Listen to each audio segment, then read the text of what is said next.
Dahil sa mataas na rating, extended ang afternoon prime series na Destiny Rose. And how true na ang bida na si Ken Chan nakakatanggap daw ng love proposals mula sa mga kapwa lalaki.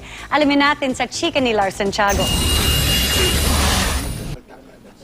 In character pa rin si Ken Chan nang makausap namin sa set ng pinagbibidahan niyang Destiny Rose.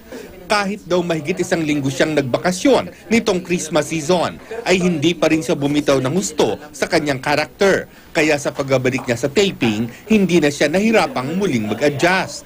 Sa lahat po ng nagmamahal sa Destiny Rose, dahil po sa inyo kung bakit po kami na-extend pa. Supposedly dapat tapos na po kami, pero dahil po sa mga mataas na ratings na binibigay ng ating mga viewers, na-extend po kami. Noong Lunes, ipinakita ang eksena ng paghahalikan ni Ken at ni Fabio Ide bilang sina Destiny at Gabriel. Kwento ni Ken, nagulat daw sila ni Fabio dahil ang alam nila ay dadayain ng eksena.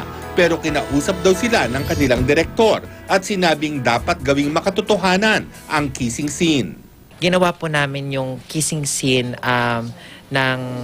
bilang isang aktor po talaga. And after namin gawin yung scene, parehas kami ng sinabi ni Fabio. Sabi namin, wow, nakakasatisfy bilang isang aktor na gawin yung ganong klaseng eksena. Dahil hindi po biro bilang sa realidad naman lalaki sa lalaki.